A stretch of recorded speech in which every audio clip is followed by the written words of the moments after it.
Bonjour à toutes et à tous, heureux de vous retrouver aujourd'hui pour parler avec vous un petit peu de l'Asus ZenBook Pro Duo, un PC à deux écrans qui était présenté au Computer 2019 à Taïwan et lancé en Europe juste après l'IFA.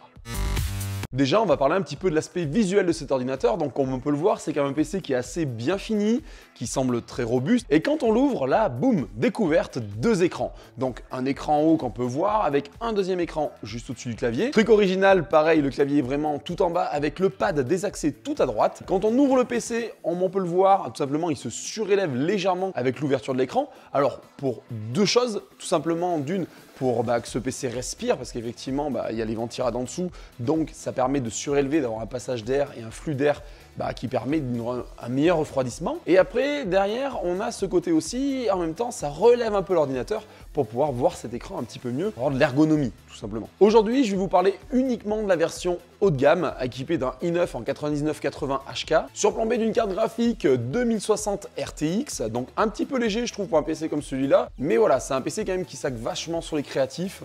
Donc pourquoi pas. 32 Go de RAM avec à son bord un processeur SSD 1 Teraoctet en M2, de l'HDMI, un port jack, un port Thunderbolt et par contre, pas de lecteur SD. Alors je comprends pas, PC axé très créatif, c'est-à-dire montage vidéo, montage photo, enfin voilà, histoire de pouvoir créer pas mal sur cet ordinateur. Mais voilà, il manque ce lecteur SD, je comprends pas trop. Alors, évidemment, j'ai envie de vous dire, les adaptateurs USB vont être de rigueur pour pouvoir arriver à transférer un petit peu de la carte SD à l'ordinateur directement. Niveau écran, on est quand même sur une dalle OLED en 4K, en 15 pouces, donc un rendu qui est quand même assez frappant. Et juste en dessous, on est sur un écran LCD. Donc pourquoi, je sais pas, mais un écran LCD, on voit vraiment la variante entre les deux, comme vous pouvez le voir, on voit vraiment la brillance du OLED, les noirs profonds, etc. Et juste en dessous, on a une dalle un peu plus sombre. Alors, c'est sûrement voulu aussi pour éviter d'avoir trop de reflets sur la dalle, donc d'une dalle sur l'autre, que la dalle du haut ne reflète pas sur celle du bas. Mais par contre, quelque chose de pas mal, c'est que les deux écrans sont tactiles. Donc ça, c'est quand même bien pour les créatifs, pour aller chercher un petit peu. Maintenant, ça devient vraiment à la mode. Il est même fourni avec un stylet, cet ordinateur, qui permet d'écrire sur l'écran du bas ou du haut. Enfin bref, on peut faire pas mal de choses. Petit focus sur le clavier et le pad, comme on peut le voir. Donc le clavier est totalement désaxé vers le bas. Alors on a des touches qui sont très agréables au toucher, vu qu'elles ont une course de seulement de 1,4 mm, ce qui est très léger, avec un retour tout doux, tout molletonné. Donc c'est quand même sympa. Comme vous pouvez le voir, le pavé numérique disparaît pour laisser sa place à un pad. Alors le pad, niveau tracking, je le trouve moyen parce qu'effectivement il est plus haut que large. Donc pour arriver à aller au bout d'une page, voilà, il faut quand même scroller pas mal sur la droite et revenir, etc. C'est pas forcément agréable, il faut le temps de s'y faire, etc. Mais voilà, ça pour moi c'est quelque chose qui est un peu rebutoire. Il va falloir brancher une souris pour arriver à avoir de l'aisance sur ces écrans, etc. Dessus, qu'est-ce qu'on peut dire? Ce pad se transforme en numérique, donc vous avez votre pad numérique en appuyant sur un simple bouton.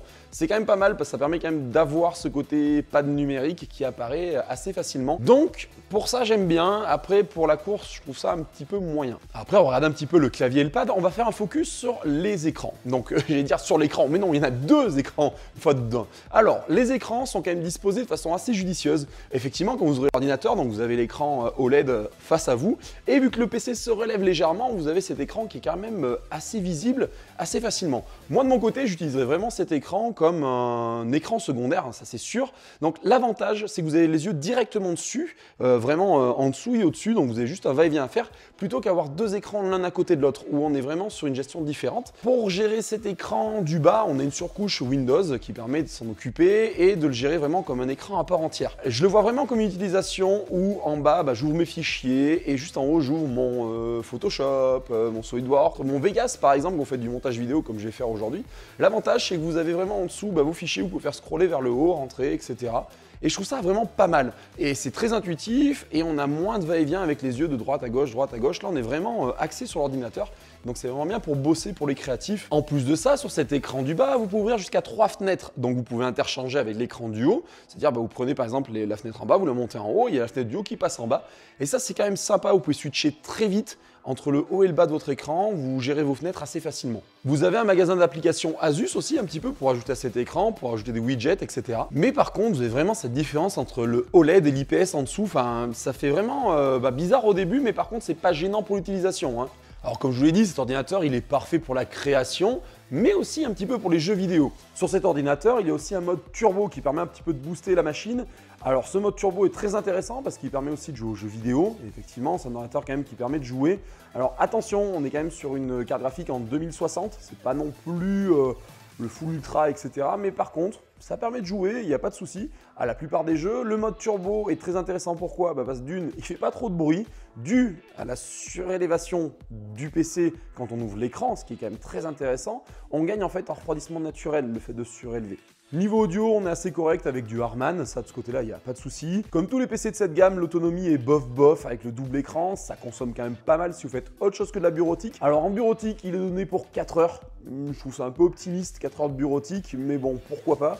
Après, derrière, en jeu, on n'y pense même pas, faut être branché au secteur, sinon c'est même pas la peine. Et pour terminer, c'est un PC qui fait à peu près 2,5 kg, donc c'est pas très léger, mais bon, en même temps, il y a quand même 2 écrans, il y a quand même du matos dedans. Pour moi, les plus de cet ordinateur, pour en faire un petit résumé, ça serait un petit peu ce double écran, effectivement. Le côté robuste, c'est quand même un PC, voilà, il fait 2,5 kg, mais on sait pourquoi. Alors, il est aussi fourni avec un stylet et un repose-main, donc le repose-main est intéressant, c'est vraiment bien quand même pour être à niveau, parce que le clavier est quand même très bas.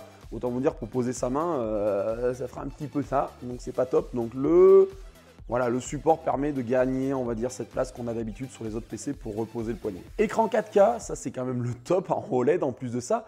Et petit plus que je trouve pas mal sur ce PC, c'est ce côté de pouvoir le surélever légèrement pour avoir une vision assez intéressante des deux écrans, même si effectivement ça aide beaucoup au refroidissement de l'ordinateur, qui permet aussi qu'il fasse moins de bruit. Donc le double utilisation de cette surélévation que je trouve vraiment top. Alors les petits manques que j'ai trouvé sur cet ordinateur, parce qu'il y en a bien quelques-uns quand même, c'est voilà, ce côté, on crée un ordinateur, on fait un ordinateur pour les créatifs, par contre on met pas de lecteur de carte SD. Je comprends pas la logique, par contre là ça me perd un petit peu. Quoi d'autre? Si, le repose-main, il est bien. Alors comme je dis, c'est top, ça permet d'avoir la main pas mal positionnée. Par contre, ce repose-main, il est posé. C'est-à-dire, bon, il a des patins on va dire anti-glisse, mais voilà, il n'est pas fixé à l'ordinateur, donc on a vite fait de bouger l'ordinateur et pas avoir bougé le repose-main, devoir le bouger, etc.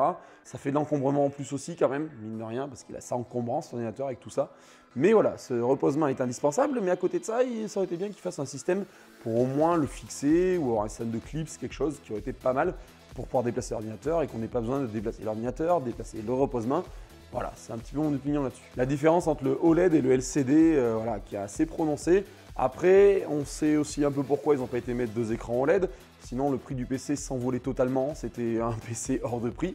Donc effectivement, il a fallu un petit peu couper dans le budget et se dire, allez, on met un écran LCD avec un écran OLED au-dessus, histoire de ne pas faire non plus un PC inabordable. Voilà pour ce qui est un petit peu de mon avis sur cet Asus ZenBook Pro Duo, qui est quand même un très bon ordinateur, qui permet effectivement pour les créatifs d'avoir tout à portée de main, et effectivement à portée de vue aussi. Et la petite dernière chose que je trouve moyenne, c'est quand même ce pad qui est plus haut que large. Ils étaient obligés, on est d'accord, mais par contre, voilà, il faut scroller. Donc pour de la créativité, vous n'aurez pas trop le choix. Il faudra brancher une souris dessus, enfin c'est mon avis, encore une fois. Voilà mon avis sur le ZenBook Pro Duo de chez Asus, qui est pour moi, à mon sens, un très bon ordinateur pour les créatifs, pour gagner en productivité. Je ne sais pas ce que vous en avez pensé vous, n'hésitez pas à me lâcher en commentaire votre avis sur ces PC à double écran qui ont déjà été testés par Apple et qui ont fait un flop total et par d'autres marques. Là, on a peut-être quelque chose, on tient peut-être quelque chose qui va pouvoir donner des beaux résultats dans le temps et qui va peut-être donner une lignée de PC qui vont être très intéressants. Voilà, si cette vidéo vous a plu, on lâche un pouce en l'air, on s'abonne, on clique sur la cloche, voilà, la totale, histoire d'être abonné à ma chaîne et pouvoir suivre toutes les nouvelles sorties. Je vous dis à très bientôt pour une nouvelle vidéo. Ah, ciao, bye bye.